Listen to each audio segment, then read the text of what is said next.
பாண்டே எந்த கட்சியில் இருக்கிறார் அப்படின்னா, இன்னைக்கு அவர் பேசின வீடியோ, பாண்டே தேர்தல் கமிஷன்கிற கட்சியில் இருக்கிறார், கோலாகல சீனிவாஸ் தேர்தல் கமிஷன்கிற கட்சியில் இருக்கிறார், ஜேவி ஸ்ரீராம் அந்த கட்சியில, அப்புறம் வந்து இவர் பேர் என்னது இந்த ஸ்ரீராம் அந்த ஆள் அந்த கட்சியில் இருக்காருன்னு சொல்ல வேண்டியது. தேர்தல் கமிஷன் ஒரு அட்டானமஸ் பாடி, சுயசார்பான ஒரு அமைப்பு.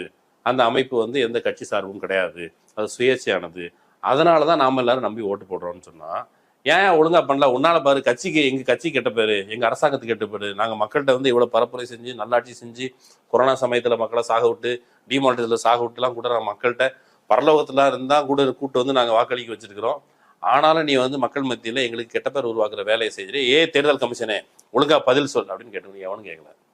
மாறாக இந்த தவறை மறைக்கும் விதமாக ராகுல் காந்தியை அப்யூஸ் பண்றது, அவர் கேட்குற கேள்வியை நீங்க வந்து இல்லெஜிட்டிமேட், அது வந்து நியாயம் இல்லாதது. இது வந்து இப்பவும் இல்லை.